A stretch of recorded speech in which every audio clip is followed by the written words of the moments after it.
معزز سامعین، عصر بعد کا پروگرام نیک لوگوں کے ساتھ، اس کی ایک اور کڑی لے کر آج میں حاضر خدمت ہوں، یعنی صحابی رسول حضرت حسان بن ثابت رضی اللہ تعالیٰ عنہ کی سوانح حیات۔ حضرت حسان بن ثابت رضی اللہ تعالیٰ عنہ ابو الولید ان کی کنیت ہے اور خزرجی خاندان سے تعلق رکھتے تھے اور انصاری صحابی تھے۔ آپ کا شمار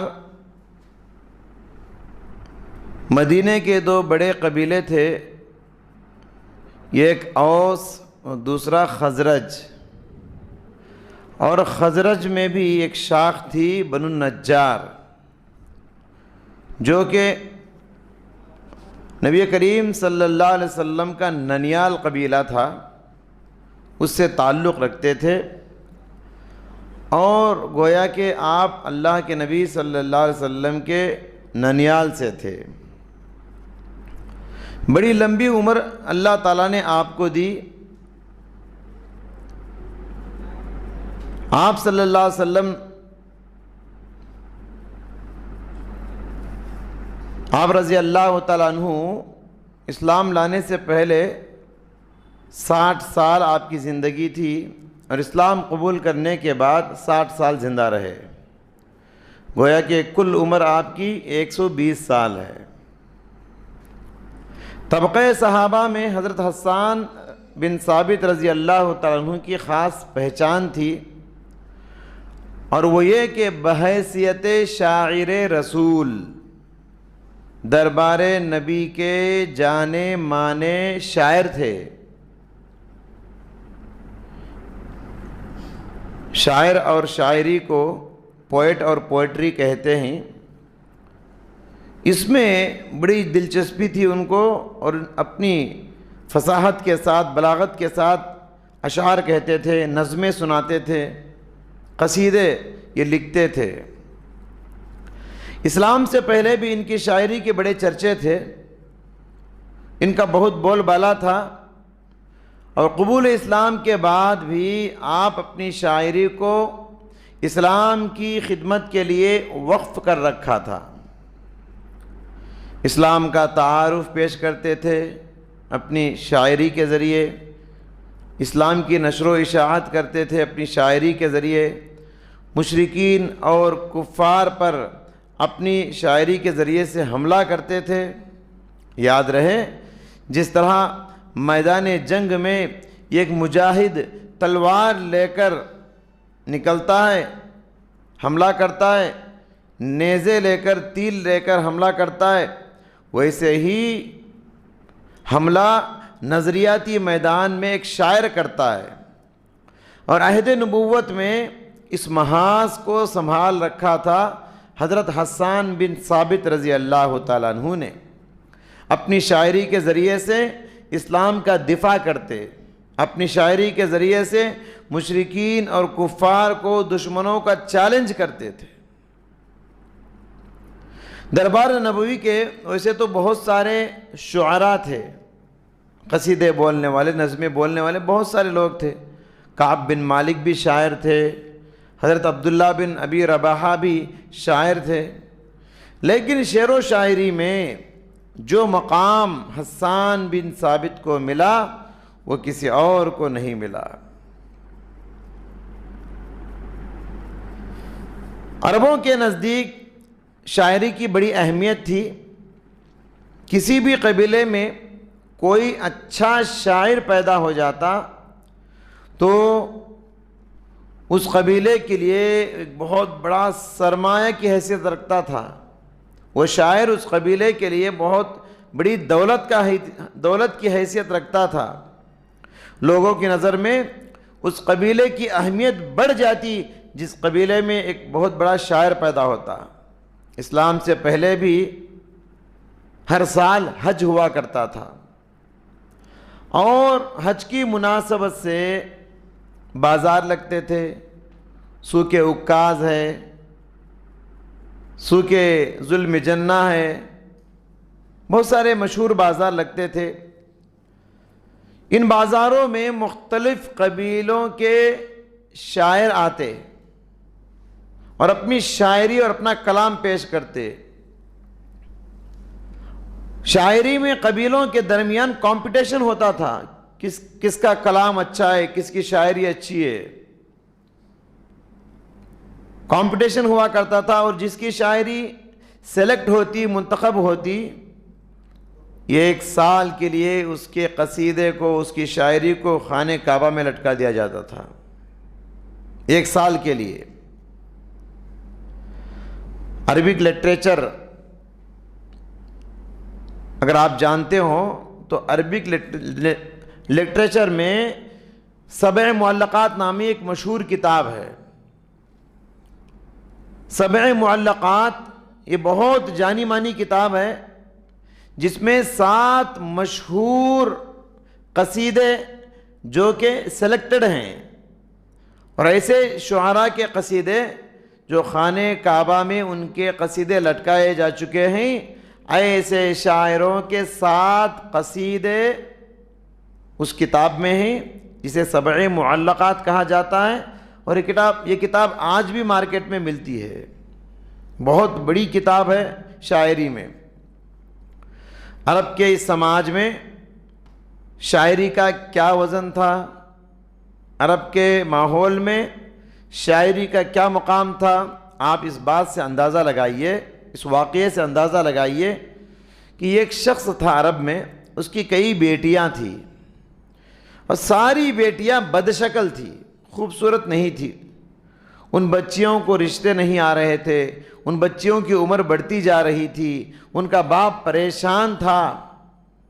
ایسے میں ایک مشہور جانا مانا شاعر نے اپنی شاعری میں ان بچیوں کی، ان لڑکیوں کی تعریف کر دی، ان کے گھرانے کی تعریف کر دی، اور وہ اشعار کیا پھیلے، ان لڑکیوں کے لیے رشتے قطار میں کیوں میں آ کے کھڑے ہو گئے۔ ہر ایک یہی کہتا تھا کہ آپ کی بیٹی کو میری بہو بنا دو، میں اپنی بہو بنانا چاہتا ہوں، ہر ایک یہی کہتا تھا۔ ساری بچیوں کی شادیاں ہو گئی۔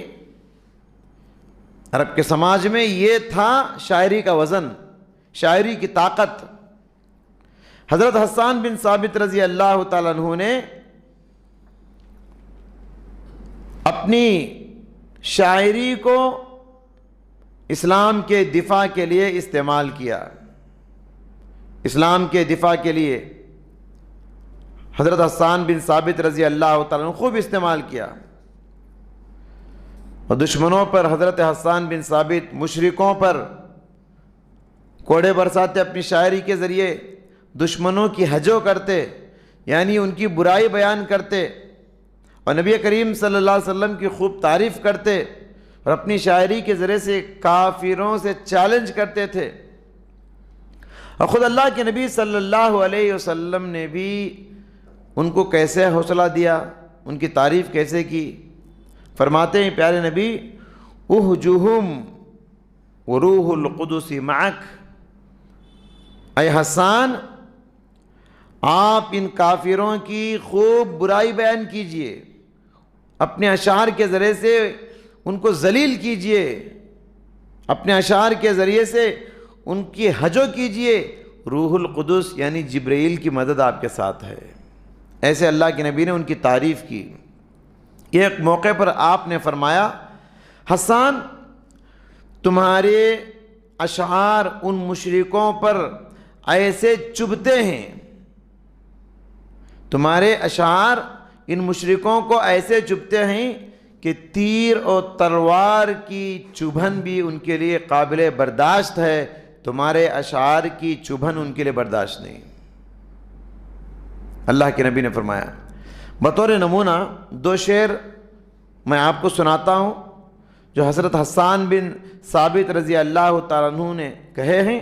اگر آپ عربک لٹریچر سے واقف ہیں تو آپ ان کے شاعری سے بڑے مزے لے سکتے ہیں۔ ان کی شاعری دیکھیے، نبی کی تعریف میں کہتے ہیں، وضم الإله اسمه وضم الإله اسم النبي إلى اسمه إذا قال في الخمس المؤذن أشهد فشق له من اسمه ليجله وذو العرش محمود وهذا محمد. کہتے ہیں کہ اللہ تعالیٰ نے اپنے نبی کے نام کو اپنے نام سے ملا لیا ہے، نبی کے نام کو اپنے نام کے ساتھ ملا لیا ہے. جب دن میں مؤذن 5 مرتبہ اذان میں کہتا ہے، کب؟ جب اشہد ان لا الہ الا اللہ اور اشہد ان محمد الرسول اللہ کہتا ہے، تو یہ کلمے میں اللہ کا نام، یہ کلمے میں محمد کا نام صلی اللہ علیہ وسلم. تو نبی کے نام کو اپنے نام سے نکالا. کیسے؟ دیکھیے کہ اللہ تعالیٰ نے اپنے نبی کو کیسے عزت بخشی ہے. یہاں نبی کے نام کو اپنے نام سے نکالا. کہا فذو العرش محمود وہذا محمد. عرش والا اگر محمود ہے تو محمد یہ جو ہے محمد ہے. عرش والا اگر محمود ہے تو آپ صلی اللہ علیہ وسلم محمد ہیں. محمود اور محمد یہ دونوں کا روٹ ورڈ ایک ہی ہے، حمد ہے. تو بہرحال ایک اور جگہ پیارے نبی صلی اللہ علیہ وسلم کی حسین سراپا، آپ کا حسین سراپا پیارے نبی کی خوبصورتی کو خراج عقیدت پیش کرتے ہوئے 2 اشعار انہوں نے کہے، میں آپ کو سناتا ہوں. کہتے ہیں کہ وَأَحْسَنَ مِنْكَ لَمْ تَرَ قَطُّ عَيْنِي وَأَجْمَلَ مِنْكَ لَمْ تَلِدِ النِّسَاءُ خُلِقْتَ مُبَرًّا مِنْ كُلِّ عَيْبٍ كَأَنَّكَ قَدْ خُلِقْتَ كَمَا تَشَاءُ. کہتے ہیں کہ آپ صلی اللہ علیہ وسلم سے زیادہ خوبصورت چہرہ، حسین چہرہ میری آنکھ نے آج تک نہیں دیکھا، اور آپ صلی اللہ علیہ وسلم جیسا خوبصورت بچہ کسی عورت نے آج تک جنا نہیں. خلقت مبرّا من کل عیب. کہتے ہیں کہ آپ کو اللہ تعالیٰ نے سارے عیبوں سے پاک ایسے پیدا کیا، ایسے بنایا گویا کہ اللہ نے آپ کو اپنی من چاہی شکل میں پیدا کیا. تو اس طرح حضرت حسان کی شاعری بہت مشہور ہے، یہ اشعار بہت مشہور ہیں. وفات رسول کے بعد بھی حضرت حسان اشعار پڑھتے تھے. ایک مرتبہ مسجد نبوی میں حضرت حسان بن ثابت اشعار پڑھ رہے تھے. حضرت عمر کا گزر ہوا. عمر بن خطاب نے دیکھا حسان مسجد میں کھڑے ہو کے شعر و شاعری پڑھ رہے ہیں. حضرت عمر گھور کر دیکھنے لگے. گھورنے کا مطلب کیا ہے؟ مطلب یہ ہے کہ حسان سمجھ گئے کہ عمر کو غصہ آیا میری شاعری پر. تو حضرت حسان نے کہا عمر غصہ نہ کیجئے، آپ سے بہتر شخصیت کے سامنے بھی اسی مسجد میں کھڑے ہو کر میں نے یہ اشعار پڑھے ہیں اور وہ ناراض نہیں ہوئے. کیا مطلب؟ کہنا یہ چاہتے ہیں کہ نبی نے برا نہیں مانا، آپ کیوں برا مانتے میرے اشعار کو؟ بہرحال اسلام بامقصد شاعری کی حوصلہ افزائی کرتا ہے. صحیح اشعار، اسلام کی سربلندی کے لیے جو اشعار کہے جاتے ہیں، اسلام اس کی تعریف کرتا ہے. ہاں، فحش شاعری، بے حیائی کی شاعری، عریانیت کی شاعری اور گندے اشعار کو اسلام ناپسند کرتا ہے. اسلام کو کئی طرح کے خدمات کی ضرورت ہے اور ہر خدمت ہر شخص نہیں کر سکتا. اللہ تبارک و تعالیٰ نے لوگوں کے درمیان اپنی صلاحیتوں کو الگ الگ بانٹ رکھا ہے. لوگوں کے بیچ اللہ نے صلاحیتوں کو الگ الگ بانٹ رکھا ہے. ہر شخص اللہ کی دی ہوئی اپنی صلاحیت کے ذریعے سے اسلام کے کام آئے. اللہ نے آپ کو جو ٹیلنٹ دیا اسلام کی خدمت کرو. اللہ نے آپ کو جو ٹیلنٹ دیا آپ اسلام کی خدمت کرو. میرے پاس جو ٹیلنٹ ہے وہ آپ کے پاس نہیں ہوگا، آپ کے پاس ایک ٹیلنٹ ہے وہ میرے پاس نہیں ہوگا. ہر شخص اپنی اپنی اللہ کی دی ہوئی صلاحیت کے ذریعے سے اسلام کے کام آئے۔ حسان کے مقدر میں تلوار چلانا نہیں تھا، کسی جنگ میں حضرت حسان تلوار لے کر نہیں گئے، لیکن قلم ان کے مقدر میں تھا، شاعری ان کے مقدر میں تھی۔ اس لیے حضرت حسان اشعار برساتے تھے، اشعار کے ذریعے سے خرمن باطل پر بجلیاں گراتے تھے، اشعار کے ذریعے سے دشمنوں پہ کوڑے برساتے تھے۔ حضرت حسان بن ثابت رضی اللہ عنہ، حسان کی زندگی کا ایک المناک واقعہ، اس واقعے پر حضرت حسان کو بہت افسوس تھا، بہت دکھی ہوتے تھے اس واقعے کو یاد کر کے۔ کون سا واقعہ؟ غزوہ بنی المصطلق کے موقع پر منافقوں نے پیارے نبی صلی اللہ علیہ وسلم کی پیاری بیوی ام المؤمنین عائشہ صدیقہ کی عزت کو، آبرو کو تار تار کرنے کی کوشش کی، ان پر وہ الزام لگایا، وہ بہتان لگایا جو الزام و بہتان کی کسی بھی شریف عورت کے لیے بہت بڑی بات ہوگی۔